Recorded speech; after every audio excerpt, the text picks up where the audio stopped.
Что-то меня дернуло зайти в местную группу в соцсетях поздно вечером, рассказывает житель Новомосковска Сергей. Там было сообщение о 3 выброшенных персидских кошках, сидящих прямо в траве на улице. Вечер, прохладно, да и район неблагополучный. Я сразу понял, если ничего не сделать, они могут не пережить ночь. Собаки, машины. Ужас. Судя по фотографии, животные находились в шоке, сидели неподвижно.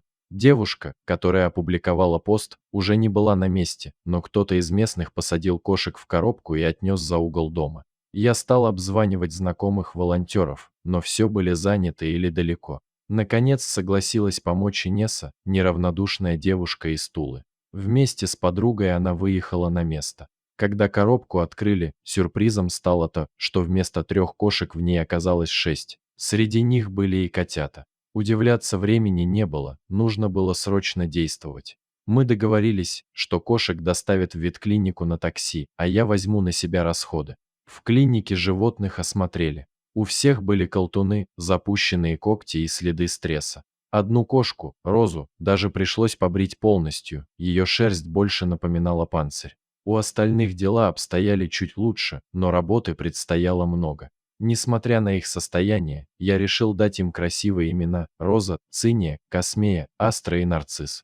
Даже в тяжелые времена нужно верить в лучшее. После осмотра всех отвезли на дачу к куратору, где для них организовали временное жилье. Первые дни кошки вели себя странно, ходили неуверенно, словно боялись упасть, а Роза практически не двигалась, у нее были атрофированы мышцы лап. Понадобилось время, чтобы она снова начала ходить. Малышка Астра, не успевшая испытать тяготы жизни, вела себя как обычный игривый котенок. Она будто напоминала остальным, что жизнь может быть радостной. Постепенно кошки стали привыкать к новой жизни, начали кушать, играть и даже забираться на диван. Прошло несколько недель, и я с радостью увидел, как животные преобразились. Роза начала прыгать, Нарцисс с любопытством исследовал дом, а малышка Астра нашла хозяев. Одна добрая семья забрала ее к себе. Остальные тоже вскоре нашли новые дома, где их полюбили и окружили заботой. Когда я вижу фотографии этих кошек из их новых семей, мое сердце наполняется теплом.